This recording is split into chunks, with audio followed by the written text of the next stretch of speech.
Oh my God.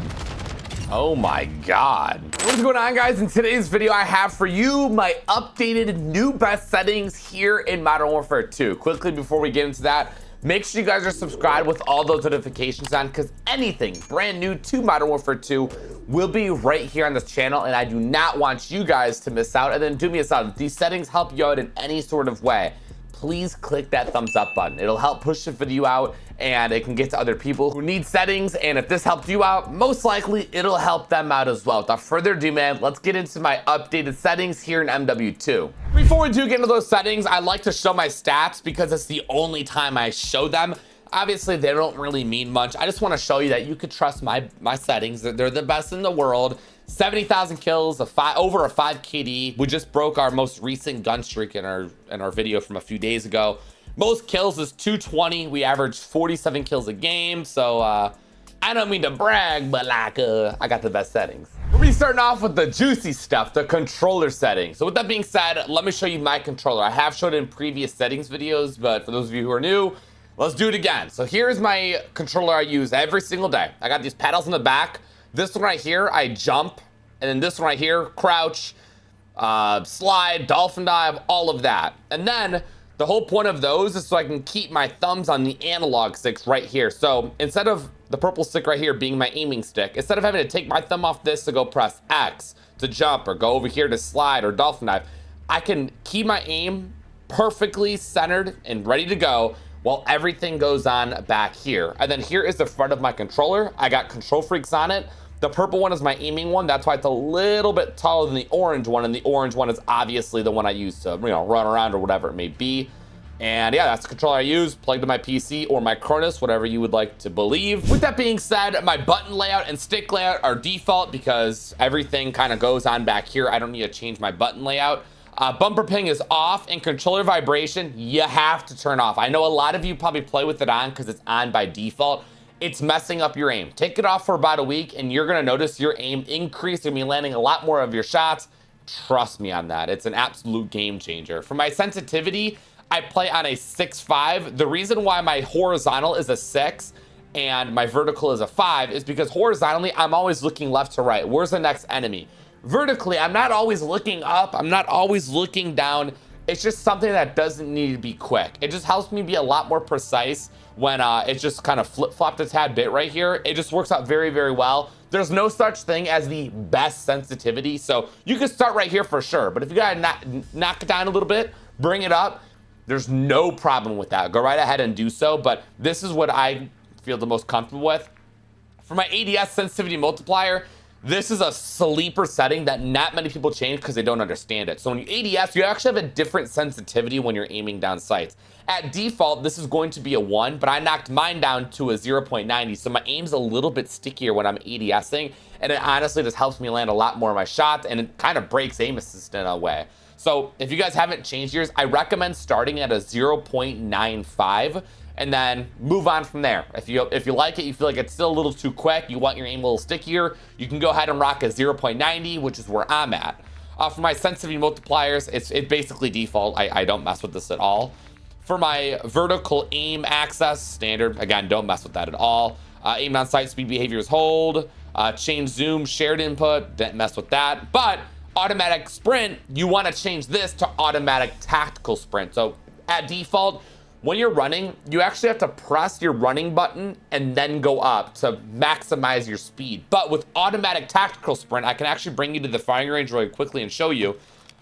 We'll start over here. All I have to do with automatic tactical sprint is simply push this analog stick up, and you could see I am running at maximum speed with my weapon in the air. It makes things a little bit easier, and you don't have to damage your sticks by pressing it down every single time and then running. So this kind of lets you just go as quick as you can immediately, every single time. You don't have to press it down and then go up. It damages your sticks. I don't recommend doing that. Moving on, for my equipment behavior, I have hold, weapon mount activation is ADS plus melee. For interact and reload behavior, for those of you who play DMZ or Warzone, tap to interact is the way to go, so you can spam pick up items. And then to reload with tap interact, you have to hold down square. But with tap to reload, self-explanatory. For multiplayer, it's, just tap to reload, makes it nice and simple. Armor plate behavior, once again, DMZ Warzone, have it on apply all. So instead of having to hold down triangle to apply one by one, you hold it down once and it auto applies as many plates as you're missing, which is really, really nice. Moving on to my advanced settings, my target aim assist, have it on. All you controller players have this on or you're not gonna be landing no type of shots. I've seen comments of people saying, Frizz, damn, I don't even have it on. What are you doing, bro? Come on. Aim assist type is default. It used to be Black Ops. This used to be the best one because it was the strongest, but they ended up nerfing it, and that makes default the best option here. Third person ADS correction type, yeah, don't mess with that at all. Aim response curve type is dynamic. It's the best option. If you're not playing on it, you're doing something wrong. ADS sensitivity multiplier focus. This is basically the same thing we just went over in our normal controller settings, but this is for scopes specifically. So I know a lot of people like to keep it at 1 so you can kind of drag it around. I personally like a 0.90, but I think a 1 may suit a lot of you guys a lot better. I don't mess with this setting. Custom sensitivity per zoom. I had this off. I don't even bother with that. Dead zones, very important here. So my left stick minimum and your right stick minimum all are based off your controller. If you guys have some stick drift, knock it up a little bit. So you guys can see I have a 0.20 for the right because I have a little bit of stick drift. So I bumped it up, it's gone. The left stick has 0 stick drift, so I have it at a 0.08, which is what I find to be the best. So if you don't have any stick drift, 0.08. If you have a little bit, maybe 0.15, 0.20. Again, it varies controller to controller. No matter what your controller is though, for the left and right max, make sure it's 1. And then the left and right trigger, make sure this is 0. Anything over 0 is going to have a very slight delay in your triggers and when they respond. So make sure this is 0 so you don't have to worry about that. Moving on, controller orientation, I have up. I don't think I mess with that. Gyro behavior, all this is off. Do not mess with any of this at all. If we move past that, we have our movement behaviors where I don't think I mess with anything here. From the looks of it, most of this is completely default except this one right here, invert slide and dive behavior. Basically what this does when you invert it is when you're running, instead of sliding when you tap the circle button or whatever your crouch button is, instead of sliding when you tap it when you're running, you dolphin dive instead. And I changed it because I find myself dolphin diving way more than I ever do sliding. So that's why I inverted it, so it's easier for me to dolphin dive. And, you know, it's just a mechanic I use a lot more than sliding.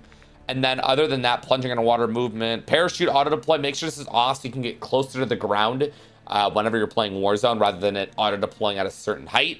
Sprinting door dash, that is on.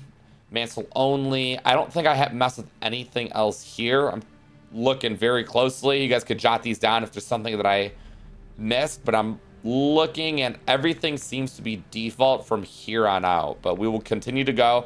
You guys can copy those settings down. That's going to do it for the controller settings. Moving on to our graphic settings, this all pertains to my PC specifically, at least from what I know. I think all this is pretty basic information that I don't mess with. Only thing here is my brightness. I think at default it might be like 45 or something. I bump it up to 50 and that seems to, you know, do the job. It looks really good. Get me out of there, jeez. My HDR, turn this off, man. This actually makes your game a lot darker. I think at default this may be on.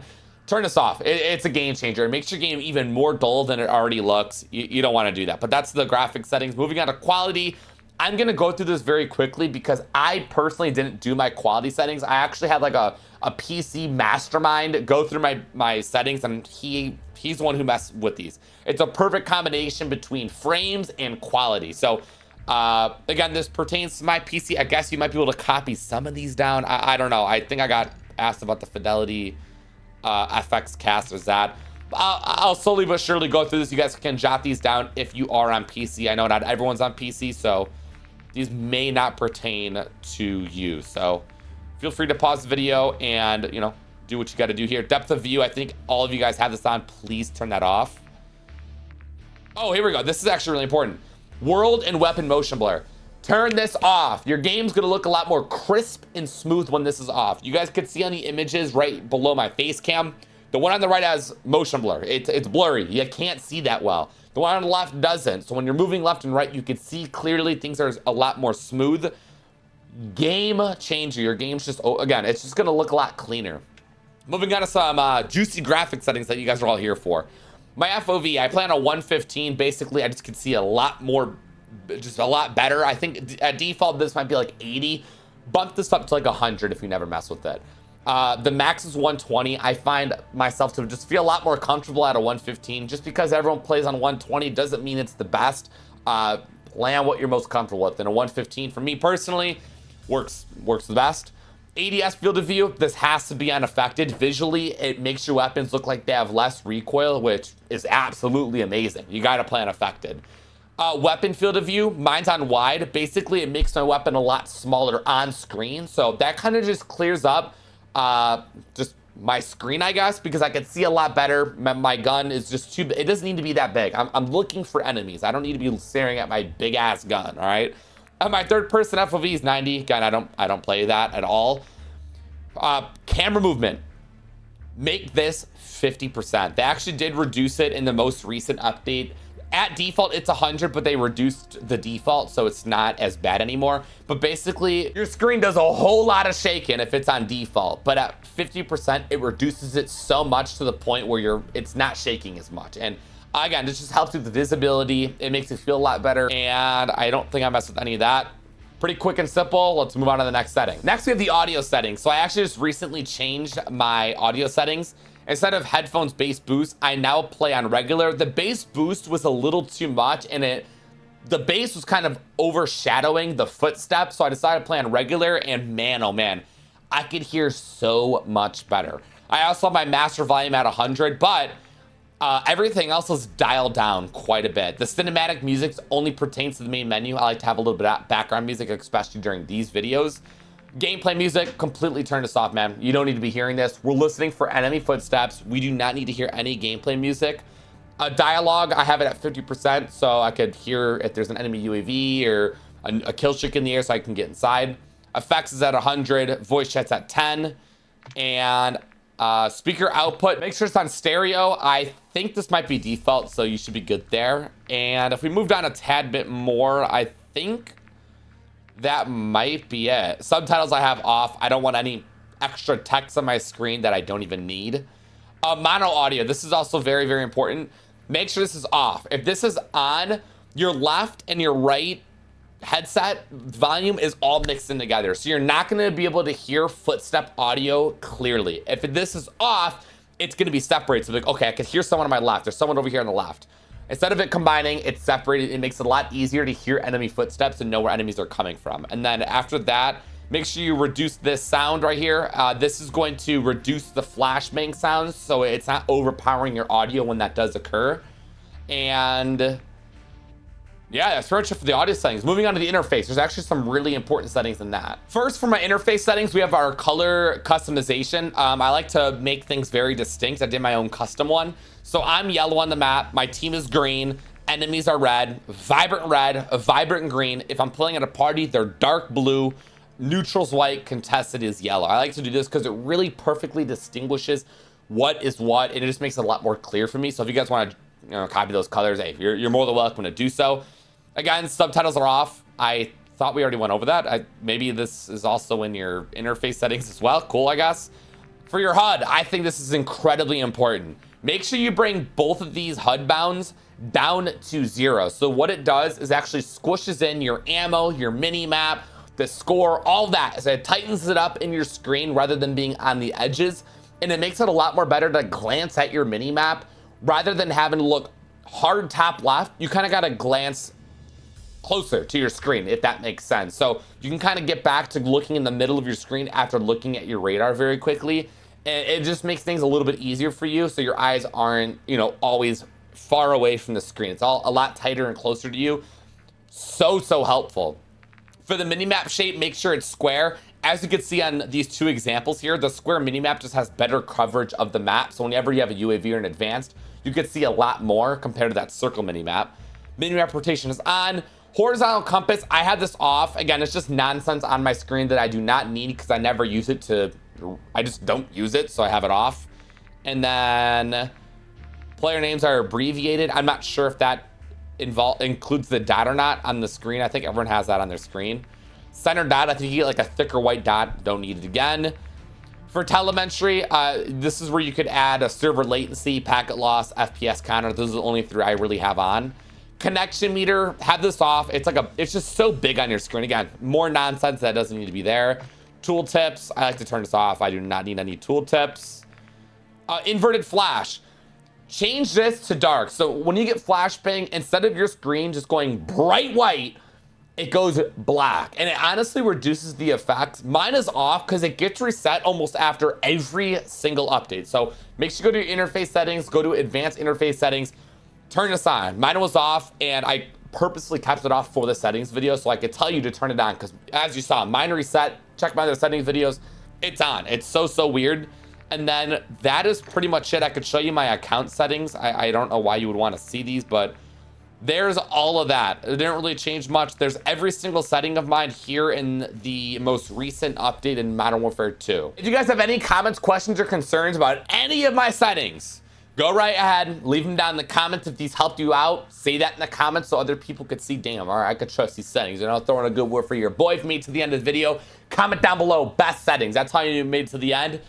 I'll see you in the next upload. Only if you guys are subscribed with all those notifications on. All right, you guys all stay safe. Have a great day, and I'm out.